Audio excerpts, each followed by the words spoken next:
د بېنظیرۍ د روپو په باره کې اهم معلومات راغلي دي، هغه سره شیر کوم. د معلومات ستاسو دپاره دي داسې نه چې سبا ورځې تاسو ته د هغې نه مشکله جوړه شي او تاسو ته روپۍ چې دي دا میلاو نه شي یا ستاسو روپۍ چې دی دا بل کس راوکاږي. نو د ویډیو معلوماتي او د غریبانو دپاره تاسو ویډیو راولئ دا مخکې شیر کړئ چې نورو کسانو ته ورورسي. دې ځل قسط تاسو ته په ډیجیټل ویلیټ اکاونټ کې میلاویږي، خو د هغې دپاره به تاسو سیم چې دی دا به راخلی.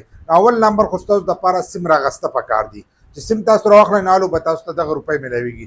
نو سیم چې دی خو تاسو به دفتر ته ځئ او په دفتر کې به رالی. که بهر سیم یې راغوستو کم کسانو چې راغستلی هغو ته خو الریډي مشکله راغلې ده چې هغو به اوس دوباره سیم رالي، د هغو اکاونټ چې دی هغه بیا اکټیو کېږي، د هغې نه وروسته به هغو ته روپۍ میلاویږي. او تاسو ته پته ده چې په دې ځل چې کوم په ډیجیټل ویلیټ کې میلاویږي نو په هغې کې ښه پوره ورځې تېرې شوې، د خلکو په اکاونټونو کې مسله چې ده دا هم راغلې ده. نو تاسو په دفتر ته ځئ، د ځان سره چې دی شناختي کارت به وړئ چې ستاسو شناختي کارت ایکسپایر نه وي هغه به ځان سره وړئ، او له ځان سره به خپل موبایل وړئ، ستاسو ذاتي کوم موبایل دی هغه به ځان سره وړئ.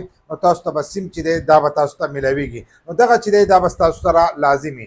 خو ځینې کسان چې دی پیسې راخلي او ځینې کسان وایي موږ ته پیسې چې دي دا میلاو نه شوې، نو سبا ورځ ستاسو سره دا چل چې دی دا هم کیدی شي او دا فراډ هم کیدی شي، کیدی شي ستاسو روپۍ چې دی هغه کس راوکاږي او تاسو ته روپۍ چې دی دا میلاو نه شي. نو د روپو د راغستو دپاره کم څیزونه چې دي دا لازم دي چې هغه ستاسو سره د مخکې نه چې دی دا موجود دي. نو د هغې لپاره دوه څیزونه چې دي دا لازم دي چې په کم وخت کې تاسو هلته کې راخلئ چې کس له تاسو له ورکول چې دي دا پکار دي چې هغه تاسو ورکړه نو بیا به تاسو د روپو تپوس چې دی دا به کوئ. اول نمبر خو تاسو سره چې کم سیم دی به ستاسو په موبایل کې پروت وي، هغې ته به تاسو ته میسج راځي، د بینک د طرفه هم راتلی شي او د بي آی ایس پي د طرفه چې دی د هغې د طرفه هم میسج تاسو ته راځي چې ستاسو روپۍ چې دی دا راغلی دي. که د 8171 د طرفه رانغی نو د بینک د طرفه تاسو ته میسج لازم راځي چې ستاسو اکاونټ ته دومره روپۍ راغلی او تاسو خپلې روپۍ چې دی دا راوغلئ. نو چې هغه میسج تاسو ته راشي که په خپله نه پوهېږئ نو بل کس ته یې وښئ او بل کس به تاسو په دغې میسج باندې چې دی په دې باندې به تاسو پوه کړئ چې دا میسج چې دی دا رسلی. نو دغه سیم چې د کومو کسانو ته چې میسج راځي نو دا چاته لازم ښایي چې دا میسج د څه لپاره راغلی ده. که روپو ورځي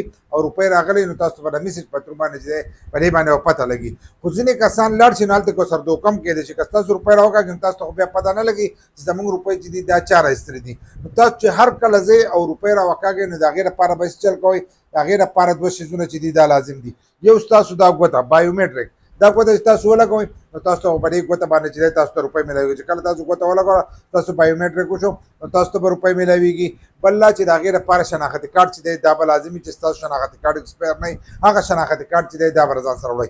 دغه دوه شیزونه چې دي دا تاسو هغه ایجنټ له ورکوئ چې کوم کس چې تاسو له روپۍ درکوئ هغه له به دغه دوه شیزونه ورکوئ. بل لا چې ستاسو سره به موبایل وي، په موبایل کې به هغه سیم پروت وي، سیم به پروت وي خو دغه موبایل چې دی دا به چاله نه ورکوئ. که دغه موبایل تاسو چاله ورکو او هغې ته او ټي پي کوډ دا راغی او هغه د هغه په ترو باندې ستاسو روپۍ راویستلې نو تاسو ته پته چې دی دا هم نه شي لګېدلی، که میسجونه هغه ستاسو نه ډیلیټ کړي. نو کوشش کوئ چې موبایل به هېڅ چاله نه ورکوئ. دغه دوه شیزونه ورکولی شئ، شناختي کارت او ګوته چې دی دا تاسو ولګوله نو خپلې روپۍ چې دی دا به راخلی، بیا به د هغې د طرفه چې دی تاسو ته میسج راشي ستاسو د اکاونټ نه دومره روپۍ چې دی دا ووتلې. نو په دغه طریقه به تاسو ته معلومات کېږي چې دومره روپۍ ته ووتلې او په دغه به تاسو ته پته هم لګي چې ستاسو اکاونټ ته روپۍ چې دی دا راغلی. دا د هغو له طرفه اهم پیغام راغلی وم چې ستاسو سره شیر کړم، تاسو راولئ مخکې شیر کړئ چې نورو کسانو ته هم ورورسېږي.